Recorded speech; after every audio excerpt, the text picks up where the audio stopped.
خواب دیدم 8 تا گاو دارن 8 تا گاو دیگر رو میخورن. نمیدونم جریانش چی بود ولی پشمام ریخته بود. تعبیر خواب شما پیش من.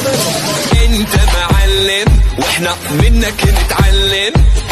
انت معلم واحنا منك نتعلم.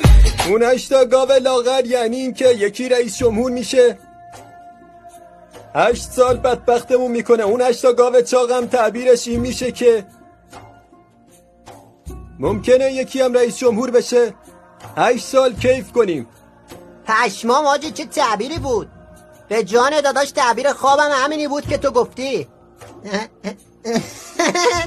از همین فردا مناظره تعبیر خوابو برگزار میکنیم. زودتر برو به معبد شاولی به اون کچلا بگو اگه وجود دارن فردا واسه مناظره تعبیر خواب بیان به قصر من. معبد کچل‌های شاولین گوشاخلاری.